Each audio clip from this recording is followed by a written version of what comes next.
and welcome to the brand new season of Hocus Focus. We're back with series 3, and I want to thank everyone for waiting so patiently. And the Wuthering Nights channel has been dormant for a while as I've been busy with some home renovations. So I've spent most of the summer living out of boxes without an office, and my equipment was all packed up to protect it from the builders. But anyway, despite all that, we wanted to get this November episode out to you. And because time's been a bit limited, this first episode of the season will be presented as an audio-only podcast, and that'll allow me to catch up on my work now that the home studio is finally back up and running. And we both took the summer off. We've also been busy attending to things offline, such as the Mysterious Earth Conference, where we launched the Hocus Focus book, and the Hocus Focus stall at the AV event at Glastonbury the other weekend, which was fabulous. So season 3 is set to run until next summer, which by that time will have some very exciting new Hocus Focus projects that we're currently working on the planning stages for. Now, can I say any more than that? I don't know. I'll hand you over to Thomas. How are you, Sarah? It's funny, season 3 already. It's amazing. Yeah, I'm looking forward to doing this episode. It's kind of have that like VON energy maybe to it, and I hope people like it too. I'm looking forward to this season now that we're both settled in a bit better in our regular lives, and I'm really excited about some of the information topics and other items of interest that will appeal to the Hocus Focusites. So each time we return with a new series, we like to mix things up a bit to keep it interesting. And last year we improved the production quality. And for this season, we're making some changes to the show's format. And previously we covered 2 unrelated topics and then we had a discussion, which was great, but it didn't allow us to go very deep into any subject. So this season, we're going to be focusing on one overarching topic, and then we're going to explore its different aspects. And for this episode, the theme is all about UFOs and alien abduction. To start off, let's look at how the phenomenon of alien abduction entered popular culture and took our interest over the decades. Alien encounters started taking shape around the early 1960s, with one of the most famous cases, which was the story of Betty and Barney Hill. And in 1961, Betty and Barney, who were a couple from New Hampshire, reported being abducted by ETs. Under hypnosis, they described beings with large eyes, strange examinations, and a loss of time that they couldn't account for. And this was one of the first cases to bring alien abductions into the public consciousness. In the 1970s and 80s, alien abduction stories continued to spread along with popular sci-fi films and TV shows like Close Encounters of the Third Kind and The X-Files. And these stories were about the anxieties of the times, things like fears of government secrecy and the idea that we might not be alone and that whoever was out there might not have our best interests at heart. And as these alien encounters within the general public became more frequent, it left a lot of people wondering what these experiences could mean for humanity's place in the universe. Now, at Hocus Focus, we want to look a bit further than just popular culture and how TV and films have influenced the perception of alien encounters and abduction. We even want to look beyond the nuts and bolts of a spacecraft and look into the possibilities of this massive subject. So I'd like to start off by talking about some of the other things that often come with alien abduction experiences, things that fall under the umbrella of the paranormal. Some people who experience abduction also experience sleep paralysis. They wake up unable to move and they feel pinned down, and sometimes they see what's called the old hag, which is a dark figure that sits on the chest, or it hangs around in the shadows watching. Now, for abductees, it's not just an occasional occurrence, it happens quite frequently, and personally, I believe that these shadow figures and the feelings of being pinned down by it might be linked to an altered state of consciousness that the entities are somehow inducing as a way to keep people from fully understanding what's happening to them during the encounter. Now, I want to be very clear here. I don't know exactly what these entities or experiences are, but I do know that for those who experience these events, it is a very real phenomenon, and it's not something that I'd ever belittle or brush off as nonsense. In fact, I know a couple of people who have alien abduction experiences regularly, and one of them is someone that I know very well. So whatever is happening here, it's happening to real people, and they deserve to be heard with respect and empathy. So with that said, let's have a look at some of the other things that come with these experiences.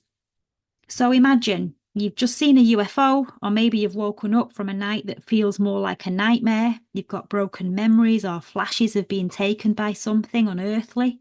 And then the lights start flickering in the house and things start moving around, and you catch strange shadows out of the corner of your eye, like something else came back with you.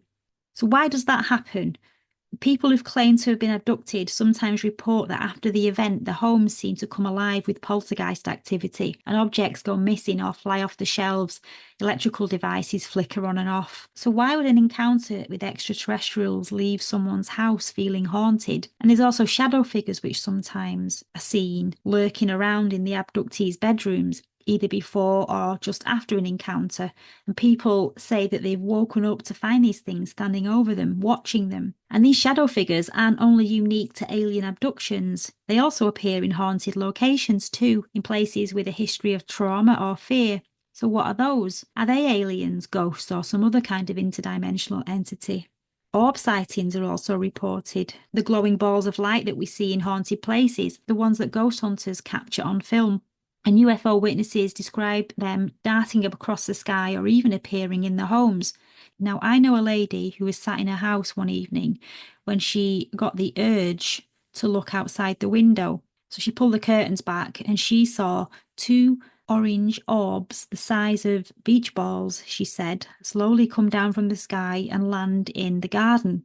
And they were just there. And she was so surprised that she shouted her husband and said, "Come and look at this." And he saw them too. And they just were mesmerized by them. And she went to open the back door to go out and have a look when she was telepathically told, "Don't come outside." So she stayed looking at them through the window and they were there for a few minutes. And eventually they lifted off the ground up into the sky and they floated away. That happened about 10 years ago. And to this day, the lady still has no idea what that experience was about. So, all of this accompanying paranormal activity made me think of the possibility that aliens, ghosts, poltergeists, they could be manifestations of the same underlying force. And some researchers like Jacques Vallée have said that alien abductions might not involve physical beings from other planets, but that there's something more like folkloric encounters with fairies or jinn or entities that exist just outside our perception, but they can interact with us and show themselves to us in ways that are familiar to us or that reflect our cultural expectations. So they appeared as fairies to people in the medieval times or as shadowy figures in haunted houses, and now in the age of technology as extraterrestrial beings, and I'm inclined to think that that could be the nature of it. Electromagnetic and geomagnetic forces could cause these people to have encounters with entities from other realms. And places like the Bermuda Triangle, Stonehenge, and even places like Skinwalker Ranch, they all seem to sit on geological or magnetic hotspots in areas where the Earth's energy pulses differently. And that can create electromagnetic anomalies that can alter perception. And even scientists have found that exposure to high electromagnetic fields can cause strange feelings or altered states of consciousness. So when these forces peak, our consciousness shifts, and that allows us to see shadow figures, hear ghostly voices, or to actually interact with beings from other dimensions. And these shifts in consciousness could be triggered by these energy fields or even our own minds during times of fear or stress or just plain old curiosity. You know the old saying, when you look into the abyss for too long, sometimes the abyss looks back. And lots of people who've experienced alien encounters also report increased psychic abilities afterwards, like intense dreams that seem to predict the future, or they can sense when someone's about to call or visit. The same traits reported by people who live in haunted houses or who've experienced other paranormal events. So perhaps whatever causes these abductions also opens our minds to a broader perception of reality. Perhaps these experiences are less about being taken by beings from other planets and more about being tuned into something that's always been around us but is beyond our normal senses. So it's not beyond the possibility that aliens are just one part of a mysterious universe of energies, dimensions, and entities that cross over into our world. So next time you hear a story of a haunting or a UFO sighting or a psychic experience, Think about the common themes that run through them, and maybe all these strange encounters are coming from the same source or the same force. But whatever the answer is, and I don't have the answer, I can only tell you what I think and why, and I have a feeling that it's bigger than any one explanation, and it's more significant than just aliens, ghosts, or psychic abilities. It's something that connects them all together, and that, as far as I'm concerned as a Fortean thinker, makes it a very interesting mystery that needs an open mind and also a good heart for empathizing with the people who experience this phenomenon, whatever it may be, without ridiculing them. Thomas, what do you think? Well, where do you really begin with this topic, Sarah? It's pretty enormous, and there's always a desire I think people have to try and simplify it into stereotypes, into packages that they can actually understand, depending on the cultures and stuff like that. Now, what you were saying there about it all being the same, there's one part of me following on from the work of Rosemary Ellen Guiley, who was convinced it was all the jinn, the UFO thing, the abductions, all paranormal. But that to me, saying it's all the same thing, I've changed on that because that's just as much in my mind a lazy assumption as saying they're all aliens who are visiting in spaceships. It's a cop out. It makes it too easy for a complicated subject. Now, when she says the jinn, I know from her book she wasn't specifically talking about the Middle Eastern thing. She was broadly, that was what she was dealing with, but she was broadly dealing with the concept of interdimensionals, interterrestrials and interdimensional beings and so on like that. So my own history in this topic began when I was a kid, and I remember there was a Sunday newspapers produced. There used to be these tabloidy rags in Ireland. We had them everywhere, and it just was one of these mind blowing things. Like it had like a 4 or 5 pages in the Sunday issue of the aliens and UFOs and spaceships, and I was captivated. I was about, I don't know, 8, 9. I was utterly captivated. It was the first time I've heard of things like the Betty and Barney Hill case, which still fascinates me to this day, and other things of people having seen visitors and stuff like that. Around the time, same time, and not too much later, Eric von Daniken was on a very popular TV show here called The Late Late Show, and again, it just blew my mind. It was just this concept of wow, were they here all along? Were they here in the past? Did they build the world? Did they explain the ancient structures that seemed too complex? And I remember being like intoxicated at a very early age by the topic. I can remember I used to have a logbook and I would sit by the window all night long in my bedroom looking out over the skyline to see if I seen any strange lights and take notes and stuff like that. And, it was just, there's a tremendous sense of excitement in that. Even though you see nothing, there's an adrenaline rush that's very powerful. And imagine it happens to people who go on ghost hunts and things like this. But it's also a very happy memories at that time. I don't have any kind of fearful thing of it. It was a very, very happy time in terms of my own growth as a child, moving into my kind of teenage years. But I always had a belief that there was, like yourself, there was a paranormal world. But the aliens thing took a back seat for me. And occasionally would do, we've talked about this on Hocus Pocus before, occasionally would rise back to the surface when something like a new Whitley Strieber book came out or something like that, or the TV show Sightings and Unsolved Mysteries, and then the X-Files. It would start to get you thinking again, get you reading again, get you looking again. But I never really bought into the whole spacemen from another planet thing. Well, definitely didn't buy into the Eric von Daniken stuff because I remember as a very young age, the BBC had a documentary series called Horizon. I don't really remember that, but Yes, I Horizon do. did an expose on von Daniken's stuff, and a lot of it was just pure fraud. It was like photographs of things that were quite small, and he said this is a photograph of a runway of a space. Well, why would spaceships need runways? Why would they need an airport? This kind of thing.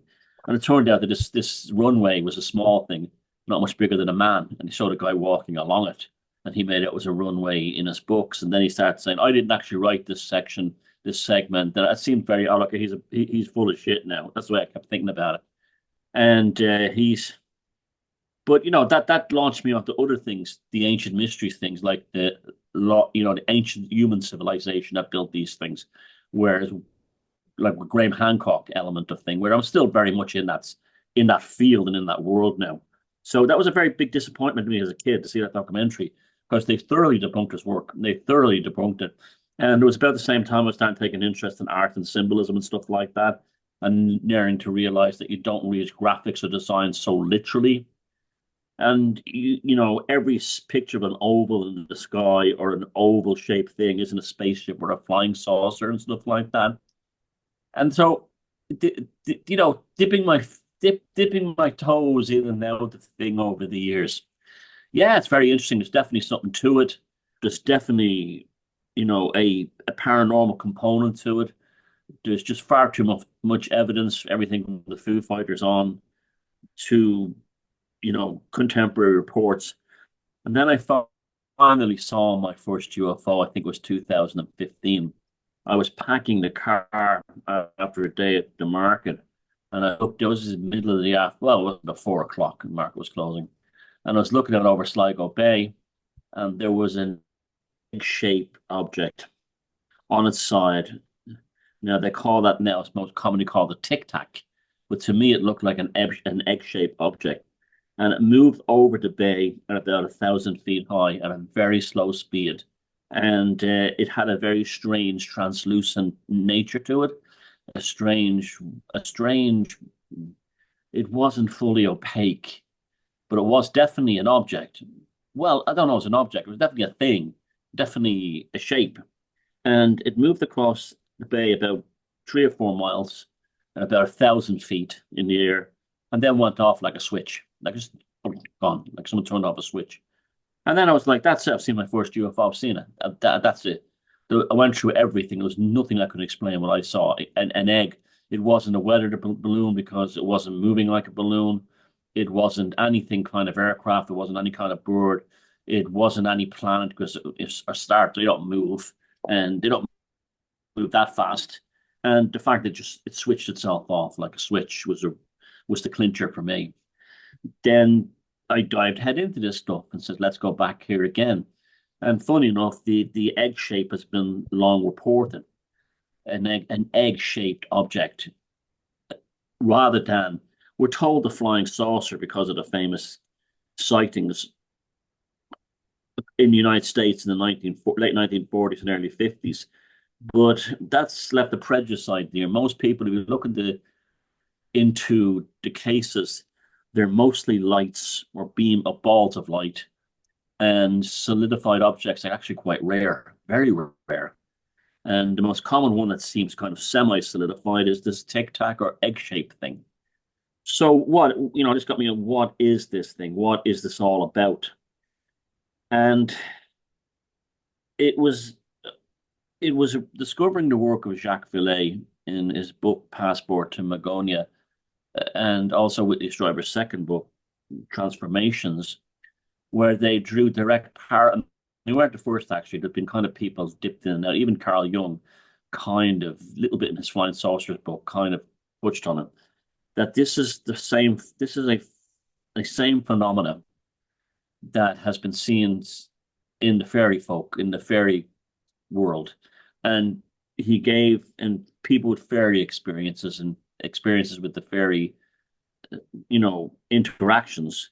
And in Passport to Magonia, he he gave a very plausible comparison between Walter Evan Wentz's books on the Celtic folklore of the fairy folklore of the Celtic world and UFO abductions, and they were identical. They were identical. Everything that you experienced in the alien abduction thing was apparent also in the fairy abduction thing. The sense of missing time, the feeling of being violated somehow, The forgetting when they returned at first, they forgot about it. And it took a few days for them to start remembering fully what actually happened. And this sense of lots of things like the humming in the ears. People would often describe as a humming or a high pitched sound in the ears prior to seeing these things. Now, this was solidified for me hearing about an earlier thing that had happened in my life where I had an uncle who went to work on a stud, a horse farm in the Irish Midlands, and he was just doing farm labouring work for the farmer, and he became quite friendly with the guy who owned the race horses and owned the farm. And he was talking to him one night, and the guy said to him, "There's a documentary on TV about aliens." And he goes, "Yeah, I've seen a spaceship." And he said, "I saw it about 10 years ago." Now, this was 79 when my uncle told me this story. I was a kid. But so this happened in the late 60s, and it's significant. And he said, he said his boss, he said he was definitely telling the truth. He wasn't like pulling his leg. Said that he heard a disturbance in a field about half a mile from the farmhouse, and he thought there were dogs in there attacking sheep or some kind of commotion going on.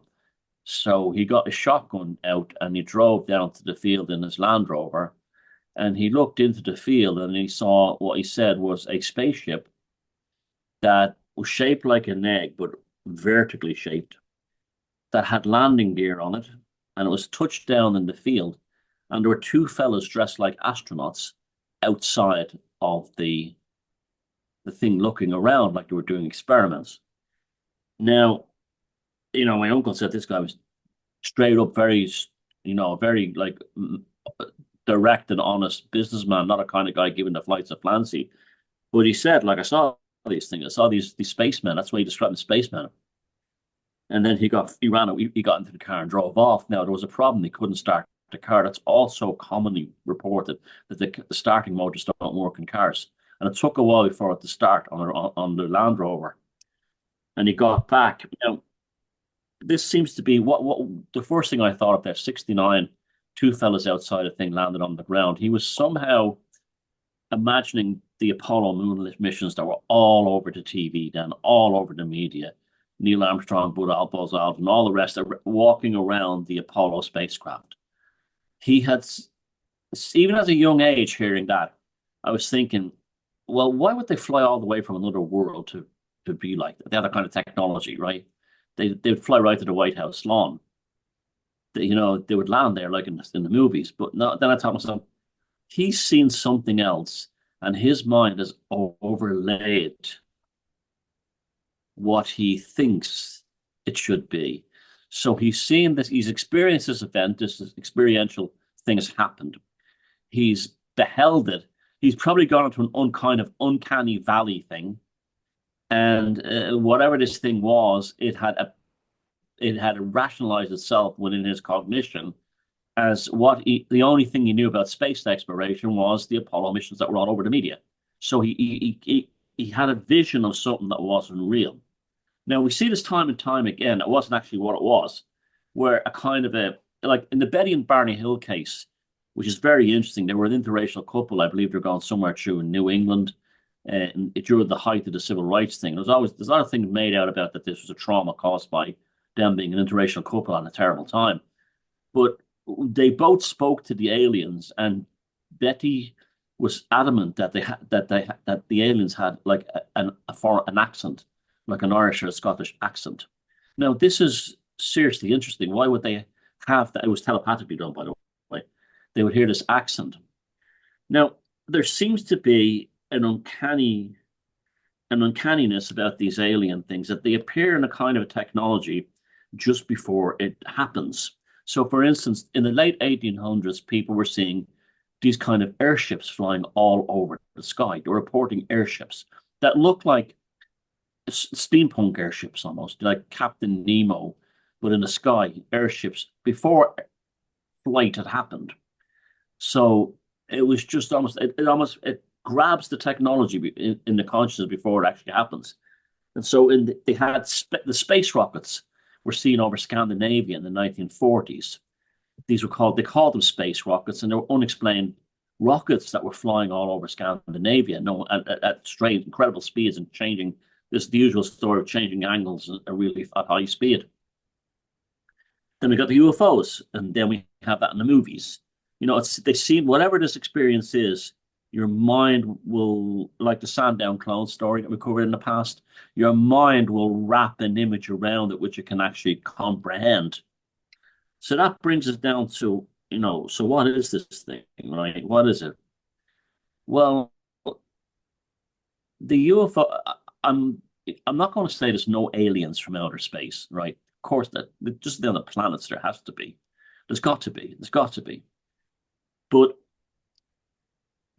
there's no evidence that alien spacecraft from other planets have ever visited this planet. Zero. No. When you start looking into it, you find nothing. You can find nothing. Now, you get all kinds of stories like that they're hiding, they're not ready for us, they're warnings about our technology and stuff like that. But I don't, there's no proof that they come from other planets. But there's lots of proof they exist. And because it's connected to the fairy lore, and we know that, and similar things around the world, that's connected to the concept of the other world, another dimension or other dimensions that are around us. And the fairies come in and out of these dimensions, or we can actually pass through them as well. I'm much more inclined to think at this stage that, and have for a number of years, that the whole thing is based on a modern interpretation of fairy folklore. Now, there's other very intriguing evidence into this.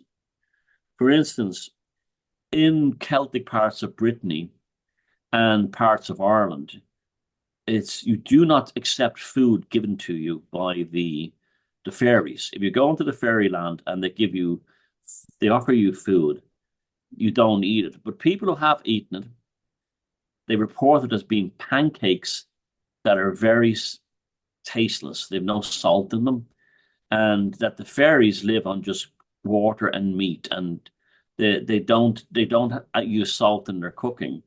Now that was a very big thing regarding buckwheat pancakes and fairies, not only in Brittany but also in China, specifically buckwheat. Now there was a now this is a very that was a very rare form of folklore. The buckwheat pancakes of the fairies of Brittany was unknown by just about anybody outside the French speaking world.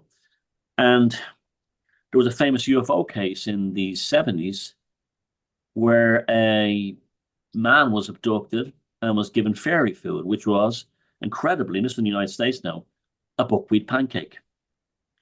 And we know it was a buckwheat pancake because he brought it back with him, and it was presented by the police, the sheriff, to the U.S. Food and Drug Administration to test it, and they came back saying it was a pancake made from buckwheat. But what they said was there was no salt in it, which is very interesting when you think in terms of how you use salt in the occult and how salt is used to create spiritual protection. So now we're dealing with another aspect too here as well, a spiritual dimension to this also. So that this was just more evidence for me that this is what we're dealing with, that we're dealing with some kind of interdimensional consciousness that appears before us. In the past, our ancestors would have saw demons, or they would have saw fairies, jinn, whatever, and we're seeing space aliens. It's very, very real, but it's actually more exciting and more interesting to me that it's that way, in that manner, and the crossover things it's just remarkable. Like we get these crop circles that are supposedly made by aliens in cereal fields. There's a whole new link here that hasn't been connected, that comes directly through the whole. You have the cereologist thing that they study crop circles, and then some people say, oh, they're made by aliens, but then no one ever seems to link that into the phenomena of the pancakes and the fairy world and the whole other thing connected to the UFO thing. Now, Magonia in the book by Jacques Vallée, it was a fictional place that existed in the clouds, where in the past sailors believed you could sail into the clouds into the other world. So it was already a well-established thing that there was another world around us. And this was, it's funny how it mirrors religion, that it took, in the way that ancient religion believed the gods and the goddesses were around us, and then they transported them into the sky to rule down on us. It seems to be that way with the fairies as well now, that they used to live in the groves and the land around us, and now we transported them as aliens into the sky to rule down on us. Now, I don't know what that means. If there's something deeper to that, I think there probably is. But that's how I feel about it. I watch these videos. Like I listened to Joe Rogan's show quite a bit on this subject over the years, and he does give a really good airing to it. But unfortunately, it's still very much these things are craft. These are spaceships. These are coming from, their technology that doesn't belong on this planet. They're probably not even technology at all. What we're seeing are these things picked up on radar are kind of like spiritual forces that there's no actual pilot in terms of an actual being, and they can change shapes and all this kind of thing because they're not actually there. They're what we're seeing is a kind of a disturbance in the field from the other world. Whatever it's doing, I don't know, but it's not. People say, well, a human spaceship couldn't turn at Mach 10 at a right angle, kill the occupants. So they must be aliens with a high technology. It always comes back to that. It always comes back to this. They're spacemen from another world, and they come here. And yet, there's definitely vested interest in that because I truly believe that the powers that be, particularly in the main powerful countries like the USA, say Britain and stuff, they want you to believe in the space aliens thing because they have studied this thing as well, and they don't know what it is either, and they're possibly quite frightened by it. And this is why they're very happy when something like what happened at Rendlesham Forest, which you've seen a recent video on this channel. My friend Roger, some of the photographs he took there. That place is like saturated in the paranormal. But instead of saying we're going to have a look at the paranormal now, what they do is they make it all about spacemen, aliens, alien technology, and all this stuff. And a lot of it has rooted in Cold War neuroses that if we have alien technology and the Russians don't, they can't nuke us, this kind of thing.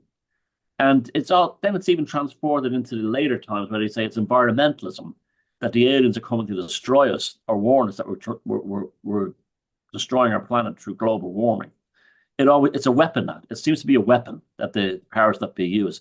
But I always come back to that infamous call to the Art Bell show back in the 90s, which I actually heard live, where they had a guy who worked on the secret space program calling Art Bell's show in a state of panic, and it's genuine panic. I don't care what anyone says, where he claims that they do have these beings trapped and they were demons, and then he had to get off the phone, and then apparently later on it was supposed to be a hoax, but I don't believe it. I think that was real, and I think that was probably some Christian guy or something who did. Maybe they do have some kind of technology where they can cross the void or something, their own version of kind of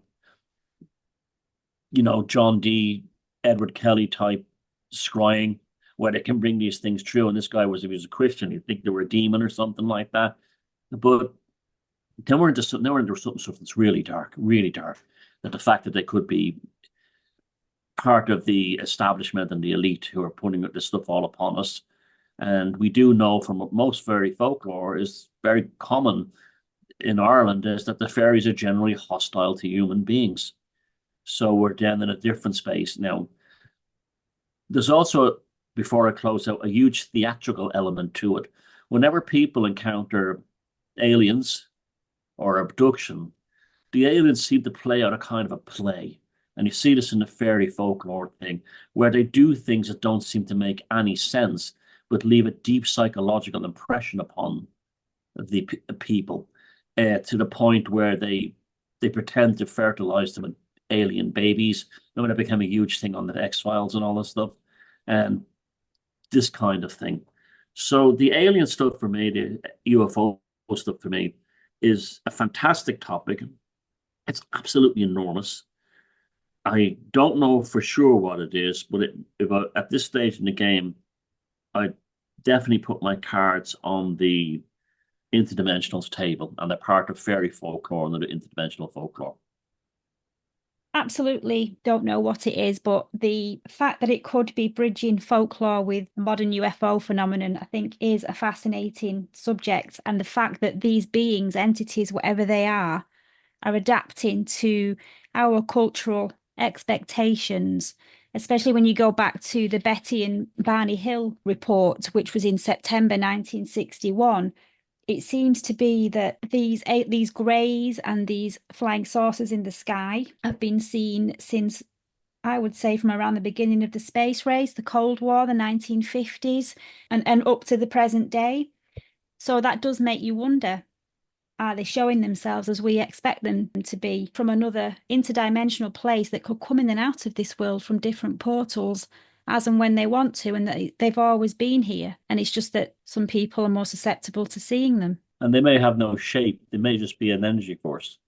But they appear as leprechauns in the old Celtic world, as aliens as in the desert in the US and whatever in other places. Like the Mothman story in Point Pleasant, West Virginia, is such an interesting one. There's always an element of prophecy, not always, but there's always kind of some elements of prophecy connected to it. Like before John Keel in his book The Mothman Prophecy, for weeks before the Mothman was seen at the TNT area in Point Pleasant, there were massive UFO sightings that he saw himself, lights moving up and down the Ohio Valley, almost as this was a precursor to it. And then this Mothman thing appears, and we have the famous kind of like the Men in Black, which is another fantastic element of this as well, of the Men in Black thing. And then we have the Silver Bridge collapsing. The whole thing had an element of theater. Again, there seems to be always elements of theater and performance about it. Like you're not just shown something, but it has meaning. It has a specific sense of conveyance of a narrative or something.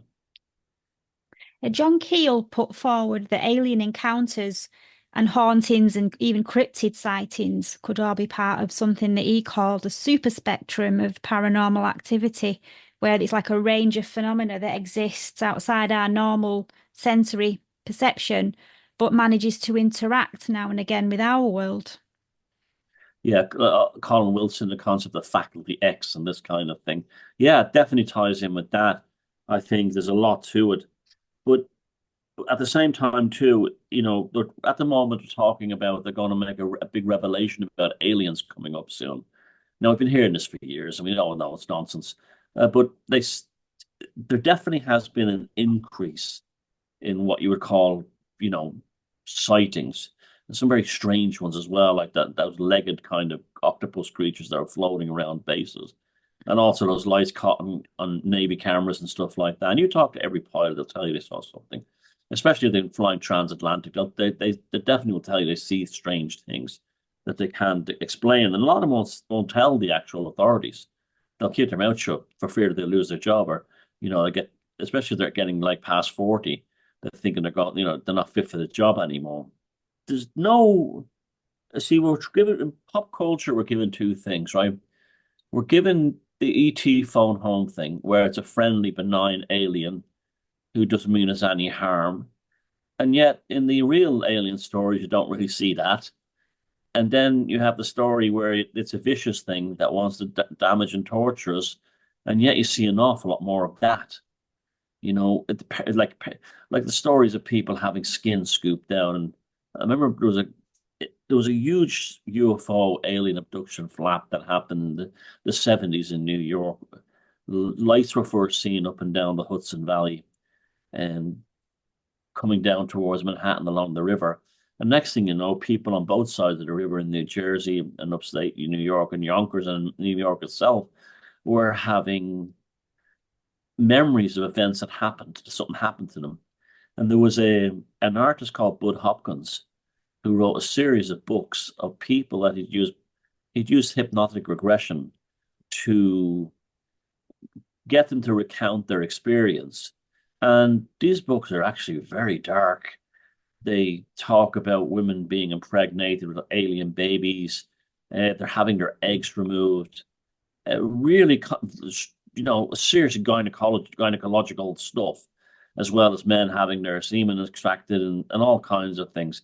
So the whole thing was like there's some kind, and Hopkins' whole thing, and then, again, in a very theatrical way. That was always impressed me about Whitley Strieber's Communion, is that he said the way they behaved was very theatrical.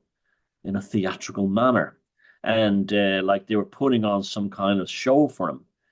And anyway, Bud Hopkins, towards the end of his life, apparently was a broken man. He sort of came to the conclusion that he told people privately that I was duped by the whole alien thing, and they were actually devils and demons that were doing it. They were devils and demons that were coming through these people I was hypnotizing. So it just goes to show you how what a risky field this is, how many landmines are in it, and how you I think you have to really apply it from case to case. Like the story of the children in Zimbabwe, the school children in Zimbabwe in Africa, who saw this thing land and come out, and the aliens were the same size as kids. And, that's a very well documented, a highly plausible account of something that happened. You cannot compare that then to Betty and Barney Hill. They have to be all examined in isolation. Right. So what you were saying there, that idea sort of put in my mind the kinds of entities that Lovecraft wrote about. Although, yes, his take was a bit more fictionalized and dramatized for the sake of creative writing. But his mother, as we've talked about before, was actually terrified of fairies, so much so that she dressed him as a little girl to protect him from being taken away. And I wouldn't be surprised if Lovecraft had had personal experiences of UFO and alien phenomenon. And so he saw that these otherworldly entities could slip into our world at will and that they've always been doing it. And he captured the unease that he felt in his cosmic horror tales. Yeah, there's too much accuracy in his writing. That's what's, I know he was a very keen astronomer, an excellent knowledge of astronomy, but things like, for instance, like I don't think his mother was terrified of fairies, but our family were from Cornwall, Devon, sorry, and that's Celtic part of Britain. And that was a common thing. You dressed little boys as girls so they wouldn't be abducted. Oscar Wilde's mother did that to him. It was very, very common. So it may have been a legacy of that, making him look like a little girl. So I don't know. Well, she could have been terrified, but I'll tell you something else. Before she was admitted to Butler Hospital, she was seeing entities around the streets of Providence. So that was, that seemed to run the family as well, almost like clairvoyance.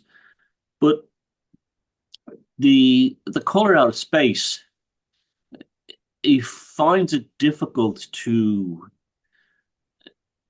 name the color. The color is not a normal color to human eyes. And you get this mentioned in many alien stories as well. And he described the color as being, in one letter, as being close to magenta, in that kind of magenta, rose colors element. And they used that in the film. They used the magenta color in the film with Nicolas Cage. Now, what's interesting about that is that the color magenta has been reported inside alien spaceships. And also at Fatima, the sky turned magenta, the whole landscape turned magenta, which is also part of this phenomenon as well. So he seemed to have too much insight for it just to be purely, out of his head. I think, like in terms of imagination. But I do think that he had a lot. There's other things too, like the story under the pyramids of Harry Houdini. Well, there's people today convinced there's like entrances under the Sphinx, which is where it happens in the story, and that these like alien interdimensional kind of things living down there. And here, he had that again. Like there seems to be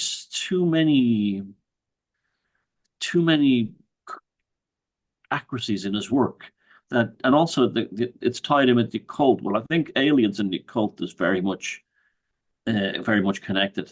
There's something about that too as well in terms of summoning. And there are occultists who can reckon summon UFOs in the sky, and there's some remarkable videos of them on YouTube and done on news reports. And that the guy was making fun of them, and a thing appears in the sky, and this can be done. And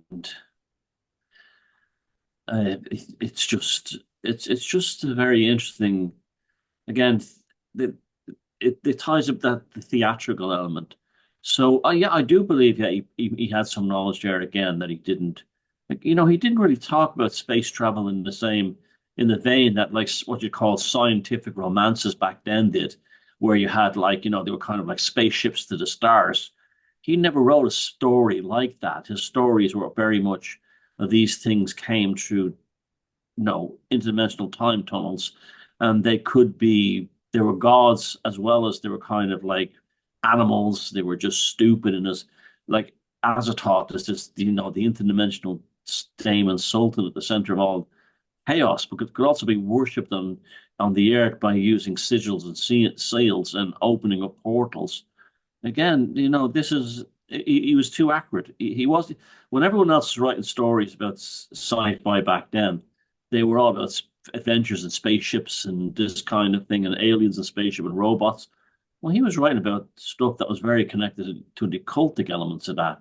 And as this phenomena has developed, even that thing I was talking about there on the Art Bell show back in the 90s, it has a stronger and stronger occult resonance. And the rise in sightings that you talk about, I think that might have something to do with the current state of things, like the reality breakdown that we seem to be experiencing. I think the veil between the realms is definitely getting thinner. And perhaps these entities are just doing what they simply do, and which is watching us and fascinated with us the way like a child watches an anthill, sort of just with a detached curiosity. Now, I don't know if that's the case, but it's certainly a possibility. Well, they seem to bleed through with trauma. Like you think our trauma, our worries, or concerns. Like Carl Jung, and he wrote the very first ever book on UFOs and flying saucers, said it was a manifestation of trauma and neuroses poured into the sky. Now that's we're coming up to Halloween Samhain now, right? Now this is we talk about this as being the veil between the worlds, but it's also was it initially driven by the fact that our ancestors may have been worrying about if they had enough food to survive the winter, and these neuroses is what opened the veil. This kind of thing, like, do we have enough grain stored away? Do we have enough potatoes stored away? Did we grow enough during the summer? Enough fuel, enough firewood? Are we going to make it through the winter? So this would be the moment where winter's starting to come in, and they probably would have had these fears and anxieties, and the next thing you know, they're seeing, you know, goblins and leprechauns and elves and everything else.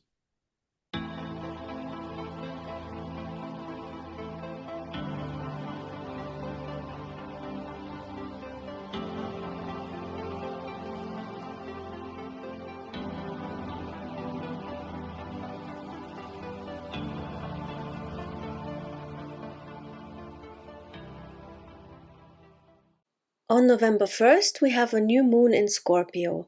I already made a post about that, which you can find in the community tab on my YouTube channel or on social media if you follow me there. Scorpio's traditional ruler, Mars, is currently in Cancer, which is definitely not a good place because in Cancer, Mars could be expressing aggression and ambition in a way more passive aggressive way. It could be pretty underhanded, the way people talk to you or smile in your face and then, go off behind your back and stuff like that. It's also your own tolerance towards these things that can be a lot less developed than usual, and you can find yourself being hurt or sometimes even butt hurt in some cases. So it's important to try and shield yourself as much as possible from any toxic influences. This also includes your diet, by the way. On November 2nd, Mercury enters Sagittarius. Mercury rules our mentality and thoughts and the way we communicate and is in detriment in Sagittarius. So this means that Mercury isn't too happy there and expresses the sign's hyper bluntness in maybe a not so diplomatic way. We could also tend to gloss over important details and not think things through enough, which is why we have to make sure to put in the effort and take everything into consideration before making a decision about something or express our thoughts to others. Since Sagittarius is a highly creative, joyful, and spiritual sign, Mercury can also express itself in positive ways, although the nervous energy is very dominant here, and it might be just a little too much for some people. On November 3rd, Mars is opposite Pluto. This is a day that I have included in my so-called danger days, but I want to mention it here as well. When we have an exact aspect, such as an exact opposition by degree, we can feel the influence of this energy, if you will, as the aspect approaches. This means that the build-up to the exact aspect, as well as the separation when it's still quite close, is going to be felt more intensely than a not so tight aspect. So we are facing a pretty nasty energy. I'm going to just be blunt about it. It is collectively as well as individually difficult to deal with. It could lead to nasty conflicts in a very passive-aggressive way. Pluto is connected to toxicity and the so-called underworld, and it's very likely that a lot of us have been witnessing some pretty ugly behavior, especially online. So do your best to protect yourself and shield yourself from whatever is going on online, which also only exists online, by the way. On November 4th, Mars enters Leo. Mars symbolizes our survival instinct, sex drive, and general ambitions, our assertive and even aggressive potential. And in Leo, we could be feeling a surge of self-confidence on the positive side, which can be a great boost for some of us who don't exactly feel on top of our game at the moment, or are generally on the more timid side. But Mars is currently in the pre-retrograde shadow zone and will station retrograde on December 6th. And until then, we can definitely see more aggressive and selfish behavior from others, or increasingly aggressive even, and we might feel that way ourselves too. Depending on our own level of maturity, we might notice changes in our approach that can range from more confident to outright unstable. And the passive-aggressive Ren fielding might relent a little bit when Mars is no longer in Cancer, which it doesn't like at all, but it is going to re-enter Cancer in early January. So overall, this is not an easy time. On November 7th, Mercury enters the retrograde shadow zone and stations retrograde on November 26th until mid-December. In Sagittarius, this phase could express itself as serious miscommunication, being overly careless about what we say to people, misfiring of nervous energy, and therefore a prevalent lack of attention, inability to focus, disturbed sleep for some people, but on the positive side, heightened creativity and possibly a heightened sense of optimism as well. However, the retrograde entails the often not so ideal or durable outcome of things which are started during this phase, or even during the shadow period, which can be seen like a prelude to the proper retrograde. It is generally not advisable to start new projects or important endeavors during this time, but life often doesn't wait, and when there are valid opportunities to be had, we need to do what we need to do. But make sure to check everything and to be very thorough, triple check where you'd normally double check. Sagittarius is very idealistic, and therefore an extra dose of realism might be in order here and there. On November 11th, Venus enters Capricorn, the symbolic goddess of love in the sign of the strict, authoritarian, stern father Saturn. Well, this can give our relationships a more serious undertone, more pragmatism and less romance, which does not have to be a bad thing. But it can also prevent us from being too easily swayed, which is most certainly good. On the financial side, austerity could be a big theme now, whether by necessity or because we feel that it wouldn't be wise to spend money on luxuries or not immediately important expenses. This is generally a good idea with Mercury preparing to go retrograde anyway, but Venus in Capricorn is overall not super joyful, so we might feel a little more austere and stern. On November 15th, we have a full moon in Taurus, for which I will make an extra post. On November 19th, Pluto enters Aquarius. Yeah, Oh Lord. The artist formerly known as a planet finally enters the sign of technology, invention, and grand societal themes. Pluto represents power of transformation by overthrowing the established order, and it also embodies corruption, poison, perversion, and dysfunction. Sorry, New Agers, but it does.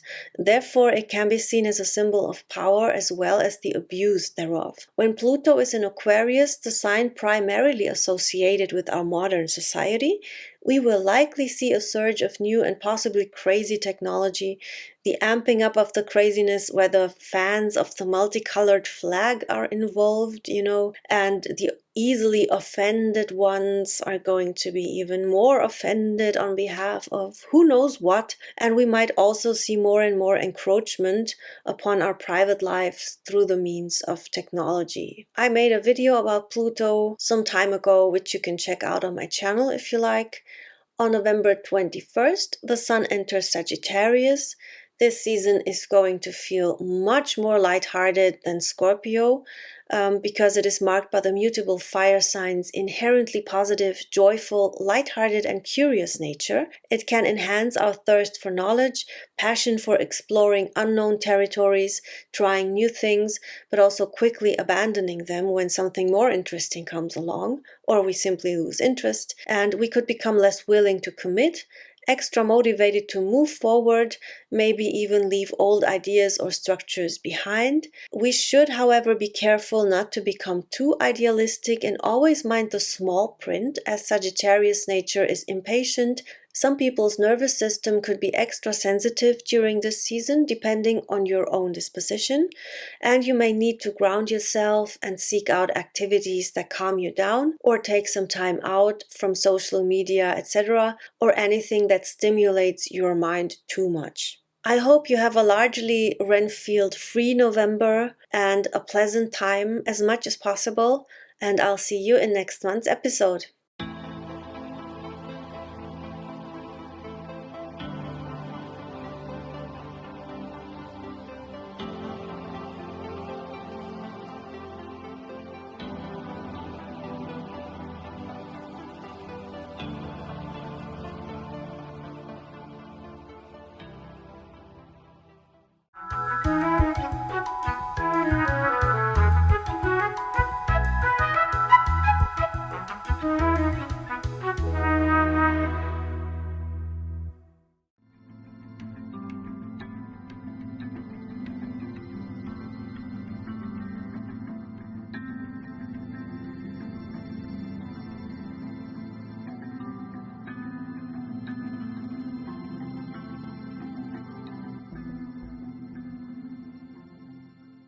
For this month's movie, we're reviewing the 1994 film Fire in the Sky, directed by Robert Lieberman, and it's based on the Walton Experience by Travis Walton, which is about Walton's 1975 alien abduction.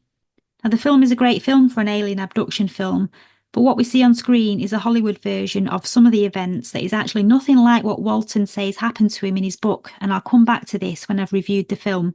So it's a slow burn film that builds up the tension following the ordinary lives of a group of small-town lumberjacks. And Travis is played by D.B. Walton, and his best friend Mike is played by Robert Patrick. And these men are dealing with their own day-to-day issues and spend the days working together in the woods, and the film lets us get to know them through these routine and small, intimate details.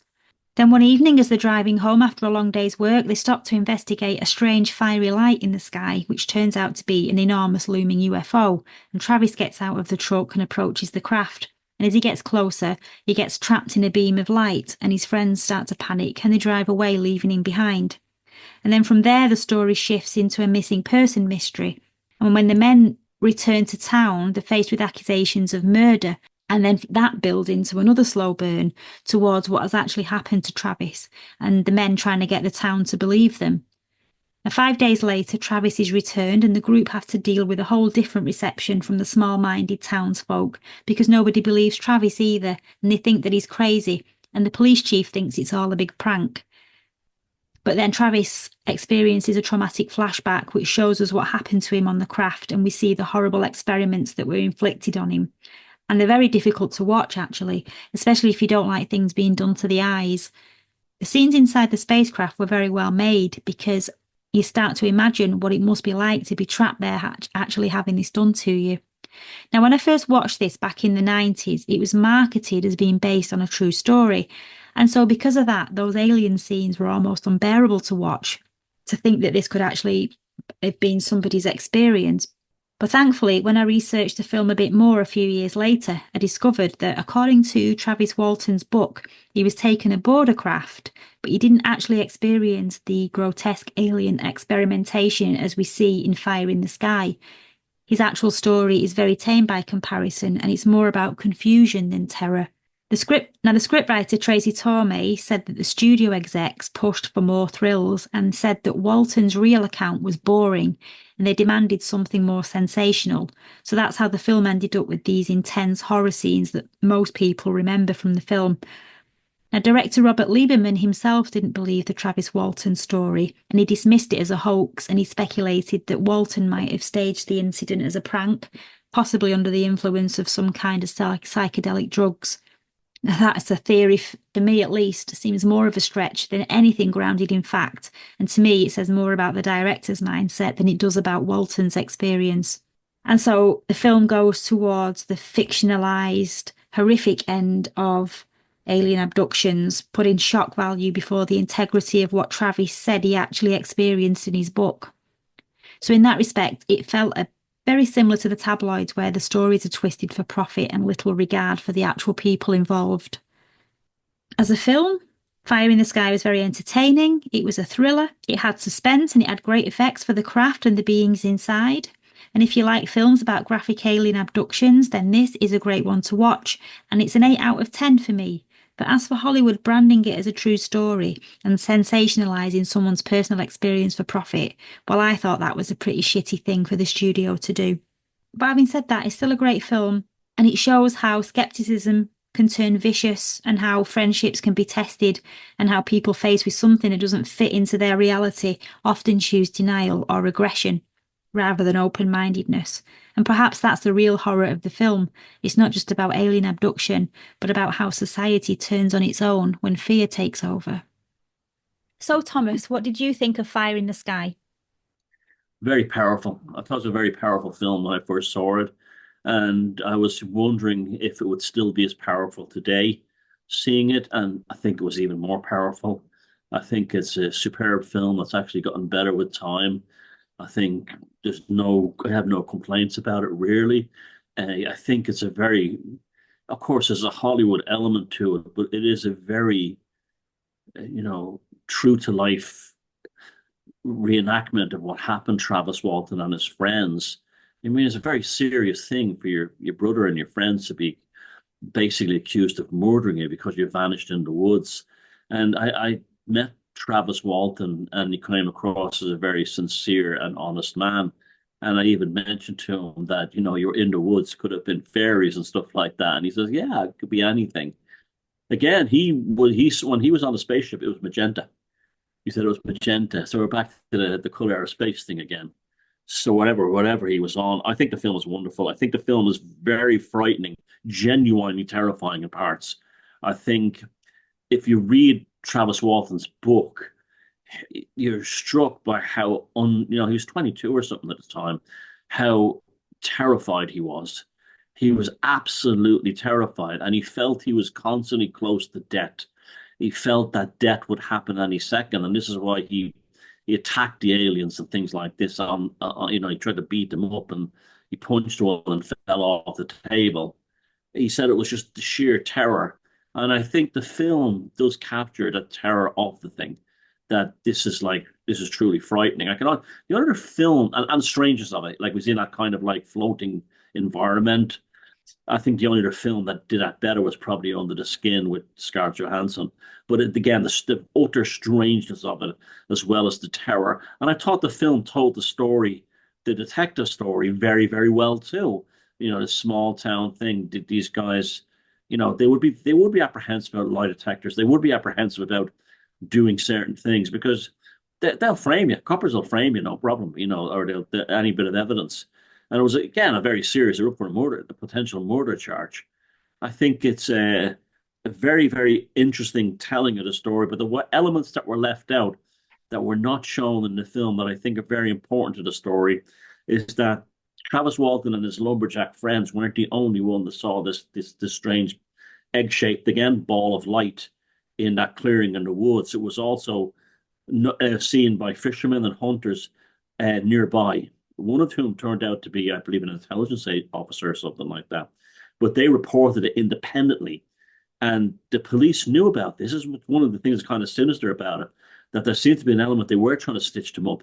The police knew about these independent reports that were of this strange light appearing in the forest that had been seen by people who were a few miles away, and yet they completely ignored and concentrated on trying to stitch up the guys for the murder. So yeah, film I absolutely thought was great. It's not family viewing, it's not pleasant viewing, it's very well made. Some great acting in it. I loved how they portrayed a sort of working class American aesthetic in it, very plausible. And there was even the conflict with the other guys, the conflict between the different guys in the group. That was handled in a very interesting and good way. And yeah, I'd say Fire in the Sky is probably one of the best alien movies, a lot up there with Under the Skin and Communion. I thought it captured that small-minded pitchforks at dawn, where people reacted to them with the hostility to things that they didn't understand. And it just reminded me that we all saw that on the global scale during 2020 and beyond, even today. And I think the film shows it very well with the reaction, the community's reaction to having the worldview threatened, especially in the community hall or the town hall scenes, where all the community came together for meetings to accuse this group of men of murder. It would have been more preferable that the innocent men went to the electric chair than to admit that aliens existed and were out in space. You know, that kind of thing. That would have been more agreeable with them, that innocent men went to prison or found guilty of a crime they didn't commit. And and you're right about that. That you have to wonder how many people have gone through these experiences, and for fear of having the pitchfork brigade coming after them, just said nothing. I imagine it's probably millions. They just said nothing. They told nobody. And Travis Walton is very damaged by that to this day. He's not right with it, and he's you can see it when I met him. He's a really lovely, friendly man, but you could see there's a hurt in him. There's a pain there, and it's something you have to kind of live with. I guess like the nearest thing Whitley Strieber described it as being like he'd imagine that's how like someone who's a victim of sexual assault would go through life. The same kind of it's a cross or a burden that only you can carry because you can't possibly describe it to a third party. And I think the The, film did that quite well. the Travis Walton case is quite interesting from the fact that so many people have tried to say it's a hoax. Now, there was a group of men and they all work for the Forestry Commission or the Forestry Service, as it's called in the US. And they had fallen behind, apparently, on a large contract for the job, which was going to cost them all a lot of money. Now, some people say that the motive behind the hoax, if it was a hoax, was to provide something of an act of God that would allow the whole crew to avoid any financial penalties with the forestry services. The amount of mud that was slung at this group of men for it being a hoax was very far-fetched, really. They said it was a hoax because the couple of nights before it happened, they'd watched the UFO incident movie about Betty and Barney Hill. They'd had a discussion about the possibility of being taken aboard a flying saucer, which is a natural conversation to have after you've watched a film about a real life incident. So I'm very interested to know why it's so vehemently portrayed as being a hoax. Even Mike Rogers and Travis Walton have fallen out over the years as well. He came out apparently in 2021, Mike Rogers, and said it was all staged and that he wants nothing more to do with Travis Walton. But then it came out that he retracted that statement, and the only reason he made it was because apparently they were going to make a remake of the movie Fire in the Sky, and Travis Walton hadn't told Mike Rogers about it, so there was an infight over money. So I don't think this is a hoax. I think there's something behind this. I think this might be very close to the truth, and that's why it's had mud slung at it Yeah. since that book came out. Well, there's two things that convinced me it's not. Firstly, I met Travis Walton and looked into the man's eyes, and he was completely sincere. He's really tall, like a really tall guy. And secondly, and he's very gentle. He's a very gentle kind of character. And secondly, you could say even with that could you could still be really good at like fooling you. But what the two independent witnesses of Sara, there you go, right there and then they saw this thing too, and they were not involved with the lumberjacks. With this, the contract was falling behind for lots of reasons. They couldn't get the proper staff up there and everything. But uh, to stage a UFO abduction story to get out of a government contract, wouldn't it be? It'd be easier to murder someone, that kind of thing. It'd be easier to do that. And Mike retracted the thing because his life had been destroyed by it. I mean, he was, Travis Walton had actually gotten out because he wrote the book and had moved on to the world and had a new life. So he has that kind of celebrity status. But the other guy, he was trapped in the same world and had to basically, they end up saying it didn't happen often because they don't want to talk about it. And that's not uncommon with men who fought in wars, who've seen terrible combat. People start saying to them, like, what was it like? And then they eventually say, oh, I wasn't in a battle. I wasn't in that battle. I was in hospital or I was in somewhere else at the time, rather than to keep talking about it because it's driving them insane, this kind of thing. And I don't think he's made a lot of money from it. I don't think anyone's made any money from it. Initially, they made no money from it, really. I mean, they weren't paid like mega bucks to tell stories. I mean, and I don't even think even Travis Walton's made an awful lot from it. I think he makes his living from doing conferences, and that's like, not going to make you a millionaire. So, it's where's the money? They always say that they're grifters to make money, but there's no real paper trail of big money ever being made. If making money makes you a grifter, then we're all grifters, aren't we? Because it's how we survive. We need money to live. I know, but this is always kind of thing that it was a financial scam. It was a tricky thing, and I don't blame people for thinking that, but they made no money. There was no, there. I mean, even to this day, you go look at Joe Rogan interviewing Travis Walton, and he'll tell you, like, you can see in his face, he wished it never happened. And that to me is always the real story. They wishing it never happened. What interests me with this is the fact that they were UFO buffs, even the mother, the whole family, Walton family were into UFOs. And they watched the story of Betty and Barney Hill the week before the abduction took place. And I was wondering, from an occultic point of view, could it be that he attracted that Yeah, craft to him because of his obsession with the subject? So, he looked into the abyss and the abyss looked back at him and it came yeah. through because of his obsession. Also, remember they were cutting down an old growth forest. There's fairies in America too. There's elements and spirits in those forests as well. And this could have been a way of getting back at them. They could have triggered something, but also everybody was into the UFO stuff back then. Didn't Elvis have a book on UFOs when he was found dead? I mean, these books were all the rage. I mean, when I was a kid in that period, you could go into any bookshop and see, I mean, the hundreds of paperbacks on Eric Van Daniken and everything else on UFOs. UFOs are here. UFOs are real. UFOs exist. Blah blah blah. And everybody was reading them books back then. They were all the rage. So, I mean, to say that they watch that, and that Betty and Barney Hill movie, that was a massive movie of the week. It was like the day after. Everybody watched it. It was like Dallas. It was like a primetime special on a Sunday night, and everybody in America watched it. So that wouldn't have been unusual that they'd watched the film. Everyone was watching it. And there are books on UFOs all over the place. That was the occult revival I spoke about in Glastonbury back last week. I am a product of that occult revival, of the 19th, late 19th, mid 1970s occult. That was very much my formative years. This is why I'm doing the show today, because of that occult revival. And so, because it was so, people don't remember how huge this stuff was back then.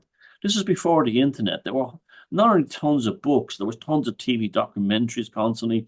There were magazines like you collect on the subject. There was endless UFO magazines. It was everywhere. You literally could not avoid the subject of aliens and UFOs in the mid 70s, the mid to late 70s. It was literally everywhere. So that doesn't really bind you water with me.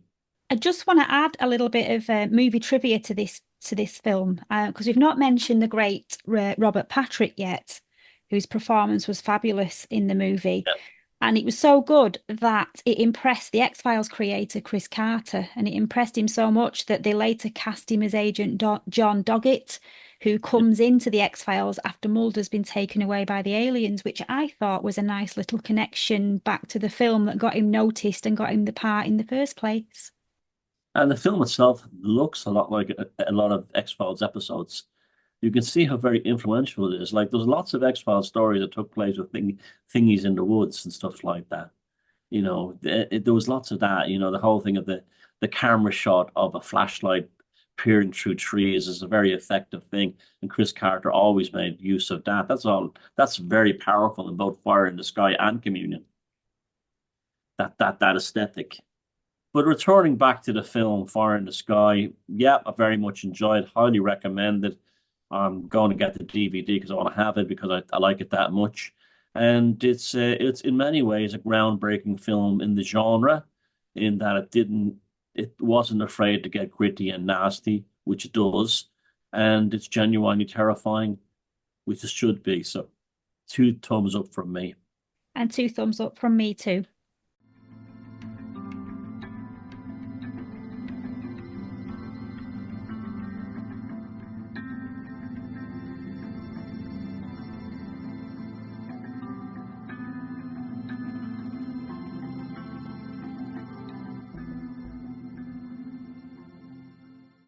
So, what do you think about UFO cults and certain New Age beliefs that the idea of these extraterrestrials are here to save humanity or to guide us to a higher state of consciousness? Well, they all started developing around the time of the late 50s, early 60s. Adamski and that whole crowd, and there was as Christianity sort of lost its power in places like the United States, especially. People still had needs for salvation from above, and so it wasn't unusual that this cult thing would actually take off. I'm not surprised by it. It's human nature. There's some very good books. I remember there's one book called My Life in Orange about a group that were waiting to be abducted it's back in the 60s, by an alien spaceship. And the guru told them that the spaceship would appear at midnight in the front yard of the house, or they appear in the room and they'd be brought to another planet. When it didn't appear at midnight, they all looked shocked at each other. And then someone decided that what had actually happened was the clock was wrong in the room they were in, and the clock was 5 minutes slower in the kitchen. And they went into the kitchen and struck midnight and nothing happened. And then the guru said, well, we haven't been picked up because the aliens wanted to stay here on Earth and make humanity better. And that was enough for them. So you get a lot, a lot of that kind, but there's also the dangerous ones like Jacques Villay, who I often cite in these stories. He very much was looking at the cult element thing, and he recognized back in the late 60s that the Heaven's Gate cult were very dangerous before it even got going. And the scary thing is they were showing up at places like MIT and other top engineering universities and recruiting people that were, studying for advanced degrees and technological degrees, talking about. But the whole thing was that Marshall Applewhite, who was the head of the thing, he would approach people by saying later on, he says, "Do you like the X-Files and Star Trek?" And they'd say, "Yeah, well, you're already halfway there. You're already halfway there. You might as well start believing in the alien thing." And of course, we all know what happened to them. There's a mass suicide, tragic story. And one of the people that killed themselves was the brother of, I believe, Lieutenant Uhuru from Star Trek. He was one of the guys in the group that killed himself. And so there's a strange kind of irony and all that too as well. But yeah, I mean, it's not surprising. It's just filling in the void. Nowadays, it's environmental global warming cults, but it wouldn't have surprised me at all. And I think in some levels it would be kind of harmless. I remember thinking like I wouldn't mind of joining some kind of contactee cult back in the day when I was a kid. But if it did really good research, like and things with like psychic connections and this kind of thing, and but they never were about that. They all seemed to be about, being rescued.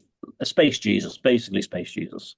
Yeah, cosmic salvation and a chance of enlightenment and a way out of earthly struggles, which is the reason we're here anyway, to go through those struggles and learn. Yes, there was an August Derleth story. It was an unfinished Lovecraft story that he'd come up with, and the Dark Brotherhood, and it was about a guy and a girl who would walk through Providence in at night, and they were just like they'd gone sort of like nocturnal walks around the city.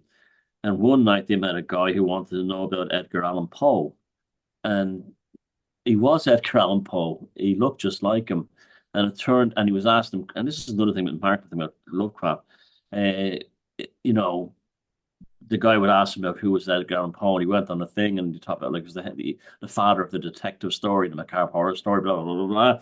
And then he said to him, the topic turned to life on other worlds.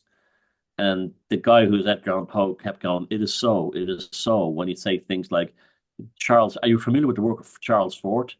And he talked to Charles Fort and about like that our planets are not only in the solar system, but they're all around the universe. And this thing, it turned out the cult had kind of imagined, and this is again Lovecraft's genius, had t- made themselves look like Edgar Allan Poe. And eventually the house is burned down by the young man from Angel Street. But it's again, this stuff is so deep that you can go into levels of actual alien. The story was that the cult that existed in the Lovecraft room were actual aliens that looked like Edgar Allan Poe, which I thought was an absolutely genius idea.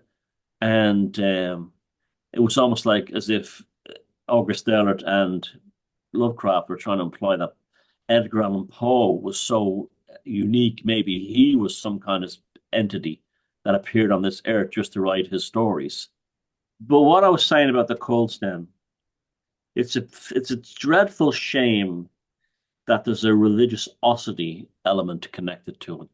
Because I'd be very much interested in doing some kind of occultic experiments involving aliens and alien abduction and alien, well, not so much abduction, but experiences like sightings, generating lights in the sky. I'd be very interested in that if there were serious groups. There doesn't seem to be. There seems to be two different worlds. But even as a kid, I always thought that there was I wouldn't say a spiritual, I'd say a parapsychology type approach, metaphysical approach to it, to see if some kind of connection could be made between the occult and whatever we call this alien experience, but not through a religious way of doing it, almost like the Society for Psychical Research kind of way of doing it, to see if like it actual you could get actually in quantifiable data, like you get enough people to actually make a UFO happen or something like that, or you know, in that wouldn't rely on things like channeling. So when on one hand, yeah, I would say UFO cults and all, it's all nonsense and all that. But at the same time, too, within that, there's a kind of a seed of real occultic research that sadly I feel has been neglected. I find the whole channeling from the UFO cults very, very creepy because you do not know who you're channeling. You don't know who it is. No, and they're extremely naive. They're like truthers who see the last video they've seen on YouTube and they completely believe it. They don't like go out and investigate. It's the last thing I saw, I now believe it. Well, the same thing with the channelers, and that they believe unconditionally everything they're told. And even if they're sincere people, that they the trust of the source. I mean, years ago, I bumped into a guy. I won't say what country it was in. It wasn't here in Ireland or the UK. It was in a European country who was channeling aliens, and I found him quite an obnoxious character. I found him quite rude and full of his own shit, and then he sit there going, "I've been channeling aliens," and I'd be like, "Oh yeah," and I wasn't judging the guy or anything. I just said, "Oh yeah, what's that like?" And he says, "Well, the messages are coming true sometimes, but at the moment they're not." And I could see this guy was sort of like, I'm an authority on this stuff because the aliens have chosen me. And then he gets people to believe it. The next thing you know, he's a guru. And I could definitely see he didn't have the charisma, but that most cult leaders don't have charisma. That's a myth that they have charisma. You look at all the famous cult leaders, they don't have charisma. What they have is mind control and that kind of thing. But yeah, it's that channeling thing, channeling aliens. And there's so much of it on the internet. It's terrifying. How many people are like they're swarming their skull full of demons, and they think it's like. I mean, you go to some of these conferences, and they have guys on the stage, and people ask questions like, "Will you tell us what the future for mankind is?" And some guys pretend to be, snot from the planet Git, and you go, he's doing that on the stage. The Space Brothers have said that if we treat one another with respect, we won't go into nuclear war. And the audience all sitting like this, captivated. And these are the audience, these aren't necessarily dummies in the audience. They're people who just need to believe it so badly. And they go home very happy. And you're sitting there and you're looking around like this, go, what the? And you try not to burst out laughing. And you look around at the people like this. What can you say? Like the Emperor's new clothes. Nobody wants to say anything, but they all think it's ridiculous. No, I think these are actually believers. I could tell by the look on their face because when it was over, they went up for extra special. This guy was giving workshops that you could go after the conference, and he would have personal channelings with the aliens, and they would pay like whatever money it was, and they were going in. Oh, they were all going in afterwards to get the communication. They believed it. I remember about 10 years ago when I temporarily fell down the New Age rabbit hole. I came across some audiobooks by Esther Hicks, who would channel an entity called Abraham, which says it Yeah. all, really, Abraham. And I had to listen to this and couldn't believe it because she was talking to you normal on this audiobook, telling you all about herself. And then she said, "Oh, he's coming in now, he's coming." No, she would go, "I'm in the vortex. I'm in the vortex. I'm in the vortex." Then she'd have an orgasm. Yeah, And it's I've like, seen what the it. fuck Yeah, am I yeah. listening to here? I've never heard anything like it. So that absolutely creeped me out. That was the weirdest, strangest thing I've ever listened to. And Never heard. that thing is huge. Yeah, That whole Abraham Hicks thing is huge. that's a cult. That Yeah, not a cult. That is a cult. yeah. Well, there's also the Pleiadians and all these other types, and if the society, the Pleiad or the Earth, whatever they call themselves, and you go to the website and you can buy a mothership and it's a spaceship, and then there's all add-ons you can buy to the interdimensional transport link and stuff like this, and these places are raking it in. Yeah, The Bringers of the Dawn. I think the book is about the Palladians. Yeah. But yeah, And people come up to me like at events now and again, and they'll say things to me like, "What do you think of this, that, or the other?" Now, you don't want to say, "I think it's a load of shy," but my usual thing is, well, I haven't really looked into it, but I have looked into it. But I'll just say, no, I haven't looked into it. I don't really know, and I just try to be diplomatic and nice about it. I don't want to get upset people or get them hate me for no reason. But yeah, I mean, again, it's religion, isn't it? It's like.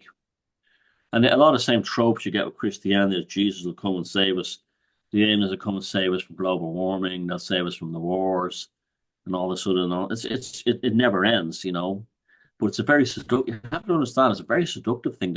The people who grew up on sci-fi, I always thought that I'm surprised there wasn't more cults came out of the X-Files because if there was a Mulder and Scully cult, wouldn't you want to join it? Like yeah. they were on they made it they were so cool. I'm surprised that was never properly capitalized on. Maybe it has, and I just don't know about it.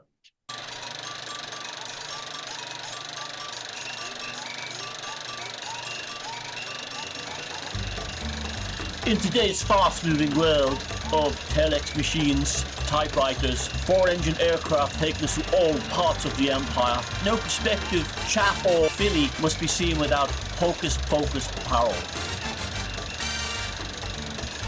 Hocus Pocus apparel is made from the finest quality materials, delivered to your home door, dispatched by couriers with agreeable body odour.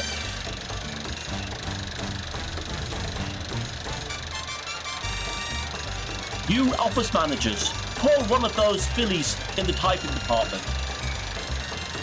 You single women, stop being left on the shelf. There are no wallflowers in Hocus Pocus apparel. Hocus Pocus apparel, just around the corner from this cinema.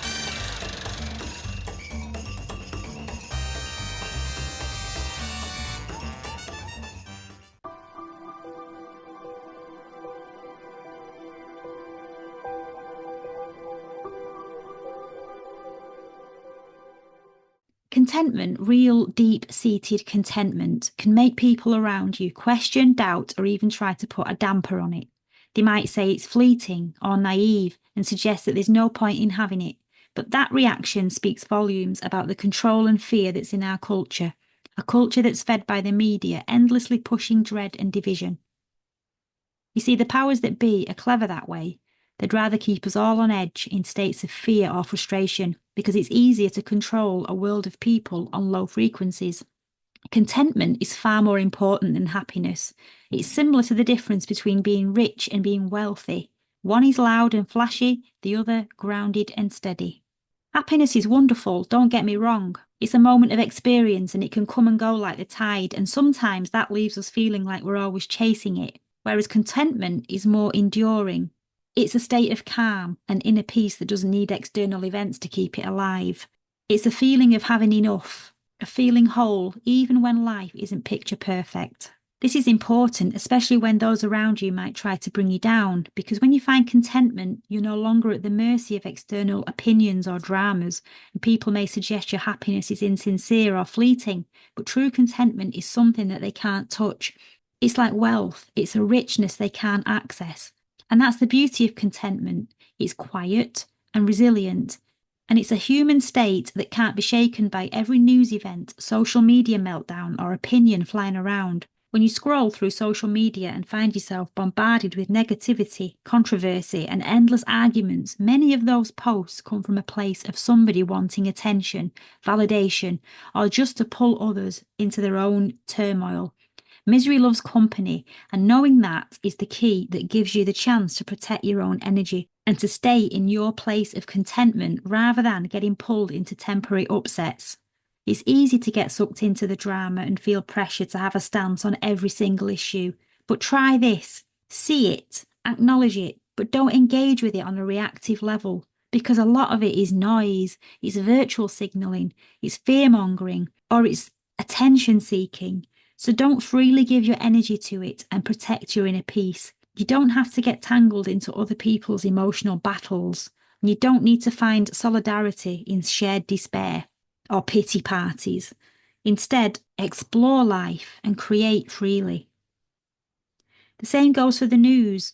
There's tragedies, crises, and endless cycles of bad news that come in daily. Yes, it's important to stay informed and feel compassion, but remember, it doesn't mean immersing yourself in misery. Step back from it. Create something, whether it's writing, drawing, cooking, or whatever it is that calls to you. You're not ignoring the world's pain. Instead, you're giving it a powerful antithesis by showing that there's actually another way. That alone is quite an act of defiance and a great way to reinforce your psychic firewall. And when we're in this natural state of contentment, we become a beacon for others. We don't have to shout or push for our happiness because we have something far deeper. A quiet, solid confidence that spreads, and we inspire others to seek that same peace within themselves. And there's power in that. Contentment is revolutionary because it's immune to the powers that be who feed on our fears and keep us wanting, always chasing. They thrive when we're dissatisfied, always seeking something external to make us feel whole. So guard your contentment, because in that quiet, grounded state, you become a force of calm in a world of chaos, a source of creative energy that isn't subject to every shift in the world. In contentment, we find freedom. In creativity, we find purpose. And in both, we're untouchable.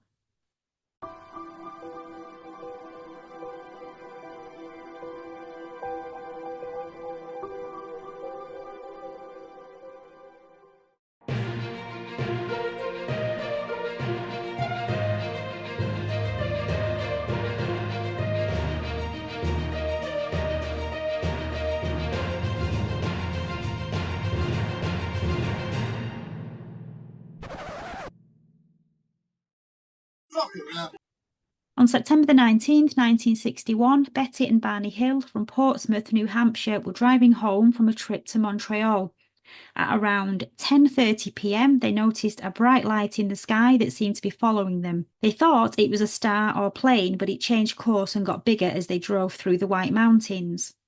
Barney pulled over with his binoculars to get a closer look, and he saw a rotating craft with rows of windows and what looked like humanoid figures watching them from inside.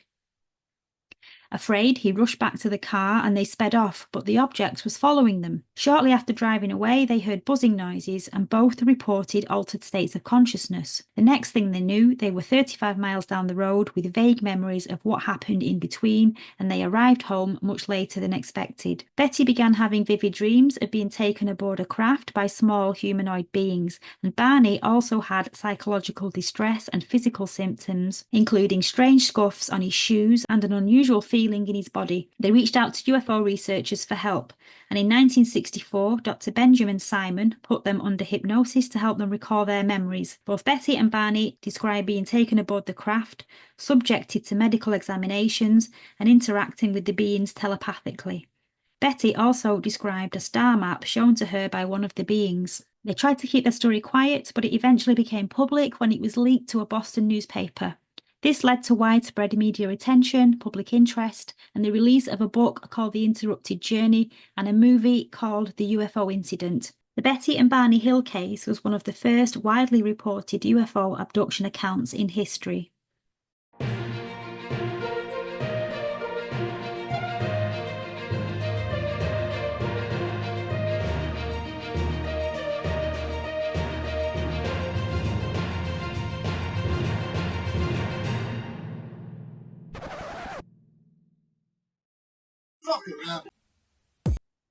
And now we head over to our library and we crack open the spines of the most fascinating and thought-provoking books that have sat on our bookshelves over the years.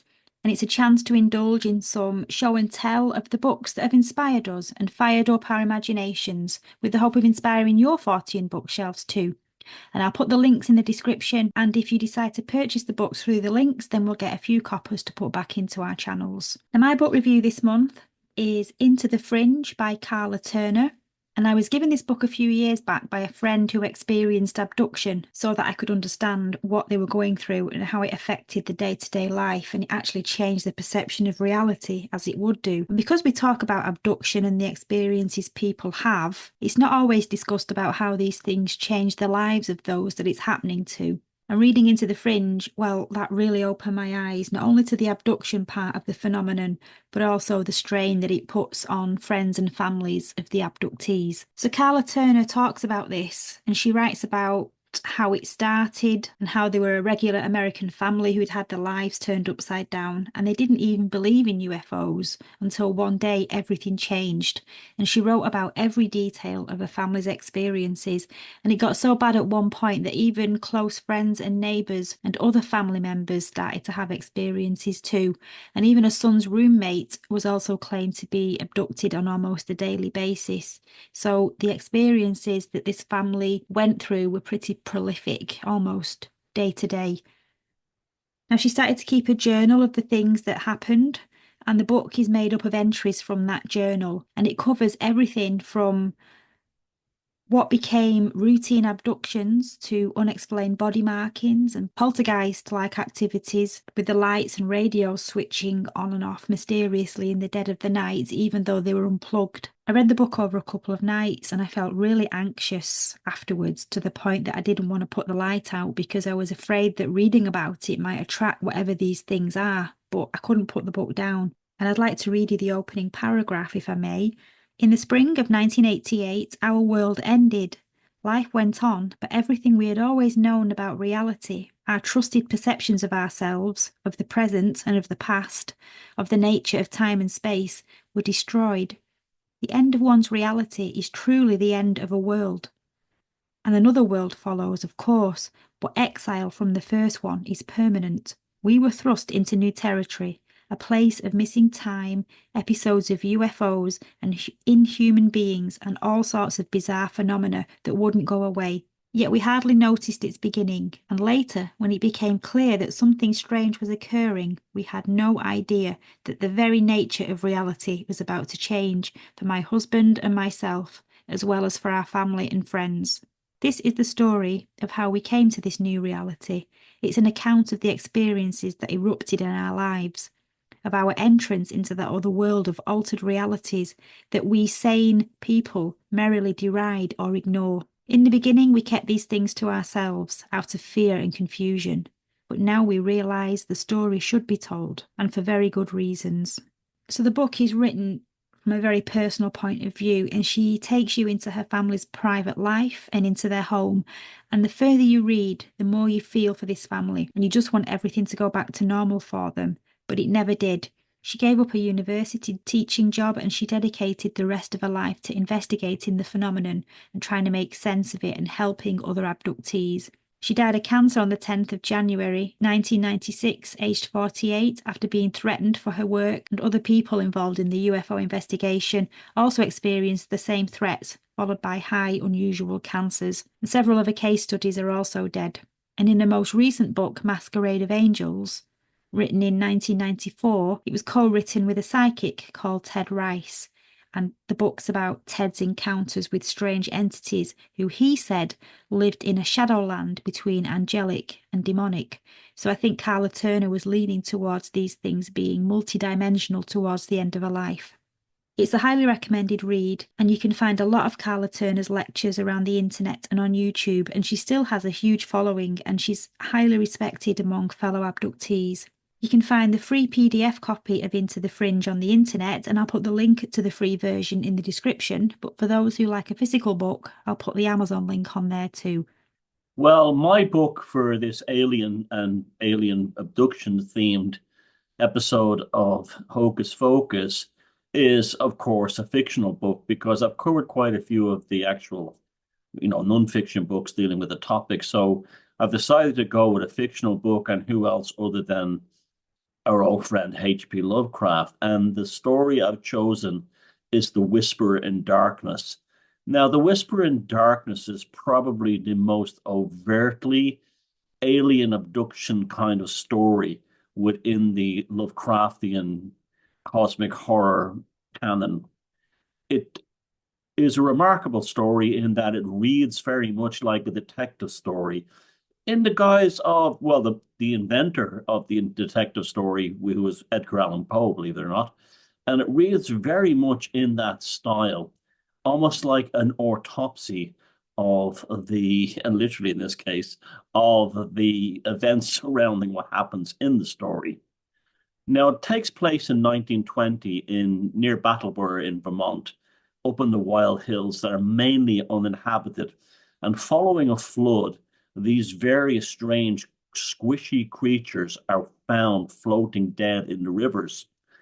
Now, there's skeptics tend to believe that these are animals or humans that have rotted away or distorted, and they no longer resemble humans. And the central character in the story is a professor at Arkham University called Wilmath. Now, he believes on the skeptical side that this is probably what they're dealing with. They were dealing with probably some animal or some human who has been bloated and affected by the floods, and bodies have been washed up and they're unrecognizable anymore as either humans or animals. He is contacted by an individual called Akeley, who lives up in one of these wild, remote valleys in Vermont, who tells him that these indeed are real creatures and not the fictional manifestation of folklore stories surrounding certain monsters and cryptids purported to live in these wild mountainous valleys in Vermont. And Akeley attempts to convince the professor of literature at Arkham that they are indeed real creatures. Now, as the story transpires, and I don't want to give away too many things, it conveys a remarkable narrative regarding the folkloric traditions of not only the people who live in these mountains in Vermont, but also settlers from the Scotch-Irish tradition who he tries to connect them with the stories of the fairies in the hills and barrows of wild Wales and Ireland. And also he goes on, and it's almost like this remarkable anticlimactic moment where he says, but the Indians had the most fantastic story of all, and they believed that these creatures were not of this world. Now, he's describing the Migo, and the Native Americans said they came from the Great Bear in the sky. But in reality, they're using the air to mine for a certain mineral that they need for their own world. And they're using it to take it to a halfway station on Yugot, which is actually Pluto. And the Migo are winged creatures who can actually fly. And they've been seen in this part of Vermont flying up into the sky at night, taking this mineral with them. Now, they don't bother human beings as long as human beings don't bother them. And of course, trappers and other, less responsible types have tried to make incursions into their world, and they've never come back. They've disappeared. So anyway, I won't tell you what happens at the end of the story, but basically what Akeley tells him is that they can contain human essence or human souls inside canisters, and they can transport them to Pluto and then into their home planets in the Great Bear, which is the Big Dipper constellation in the sky. The story is fabulous. It reads in a real detective story style with those plausible and very realistic details that you get within Lovecraft's books and writings. The way the story unfolds and connects the Lovecraftian mythos, because the whisperers are whispering the names in the windows to the residents up in these mountains of Nyarlathotep and Cthulhu and all these other things. It's very disturbing how they're in the woods behind the houses whispering into people's ears. But the end is pretty gruesome and quite disturbing, especially in this age of transhumanism and the concept of taking the soul, the post-humanist idea, and taking the essence of a person without the body. So I highly recommend The Whisper in Darkness as Lovecraft's most overtly alien abduction story, in the sense that it really does carry these concepts in them. And he also, the interpolation of folkloric ideas from Celtic and New England, as well as the Puritans and the Native Americans, is really fabulous. And the concept of the aliens' voices being held on a disc while the guy Akeley is talking, you could hear the Migo sort of like speaking in the background, like speaking in tongues almost. It's a fabulous story, and one that's genuinely disturbing, and does have a kind of a very sort of like folkloric horror story element about it. So that's my book, The Whisper in Darkness by H.P. Lovecraft. And I won't say this, as I said, I won't spoil the ending because it's pretty gruesome. But when you think about the world we live in now, it's further proof that Howard Phillips Lovecraft was something of a seer. So we've come to the end of our show, and we want to send a huge thank you to all of you for tuning in. And we hope you enjoyed this brand new episode as much as we've loved making it. And of course, if you have any UFO encounters or your own theories, we'd love to hear about them. So please drop them in the comments and let's keep the conversation going. And if you're new here, welcome. And don't forget to subscribe and hit the notification bell, as I've got lots of new, exciting content coming your way now that I'm back in the saddle. And make sure to check out Thomas's channel, Beyond Room 313, and give him a subscription too. And we'd also really appreciate it if you could like and share this video with your friends to help our community of like-minded folks grow here at Hocus Focus, Wuthering Nights, and Beyond Room 313. And lastly, a big shout out to everyone who stopped by the Hocus Focus stall at the Alternative View in Glastonbury. It was fantastic meeting so many of you there. And if you picked up the Hocus Focus book, we hope you enjoy it and get lots out of it. And for those who want to grab a copy online, I've popped the link in the description just for you. So thanks again for being part of our journey. And I'm hearing lots of good feedback about the book. People are delighted about it. People are raving about it. So the book seems to be hitting the hocus focus buttons correctly and what people are getting from it. So I was delighted about that. Also, if you like this, now listen, this is not, we're not making promises here, right?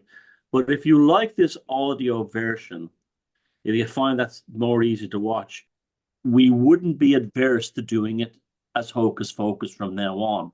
In fact, we could produce longer shows. I think if we did it this way, and it puts less pressure on Sarah to do the video, you'll still get us on video, but not during the whole show. We rather get the content right than the visuals perfect, because ultimately Hocus Focus is a content-driven show more than anything else, and you'll get plenty of graphics and everything. It won't just be a podcast. So we're eager to hear your feedback on this. Would you like a more radio style, VON style Hocus Focus going forward, or would you like to stick us to stick with the original all video TV magazine program style with us on camera? But having said that, myself and Sarah find the radio style version with some video a very productive thing for getting content out and getting our mojo in tune. We find it easier, but it's up to you. We'll leave the choice up to you. Thanks everyone again for tuning in. I'll leave you with the tarot of the month, and after that we will see you next month. This month's tarot card is the Hierophant. And as you can see, he's sat between two pillars of balance and duality, and he personifies external wisdom. He sits between the pillars like the High Priestess, and together these cards show the balance between inner and outer guidance. Now, sometimes we rely on our instincts and look into the unknown, and other times we have to look to the established wisdom of others to find our way. And the true mastery is knowing when to look within and when to look without. At the Hierophant's feet are two acolytes who are seekers of knowledge, and his right hand is raised in a gesture of blessing, which shows him as a spiritual authority and a channel for divine wisdom. In his left hand, he holds a triple cross, showing the unity of body, mind, and spirit, and bringing down higher knowledge into the physical world. Astrologically, he's linked to Taurus, and he brings that grounding energy that Taurus is famous for. Taurus is ruled by Venus, which is known for its connection to stability and security. And Taurus's earthly nature is perfect for the Hierophant's job, whose teachings are not unattainable teachings, but are grounded and tested over time. In a tarot reading, the Hierophant wants you to look at established structures, whether spiritual or physical. It could be a time to look at beliefs we have inherited from family, culture, or society.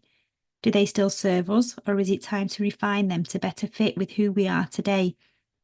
Now may be a good time to find mentors or look at traditional practices that can provide you with support. And it could be a call to review a long-held belief or to reconnect with your ancestors. And the connection to Taurus can mean that you might need to take a more grounded, patient approach when seeking wisdom or growth. It certainly doesn't happen overnight.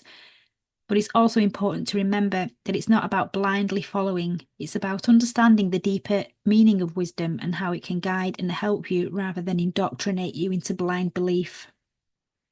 So long, everybody, and see you all next time, in whatever form we take. Might be gaseous, might be audio, it might be visual. Or plasma. I say we go for plasma, the world's first plasma broadcast dealing with the. Good night. Good night.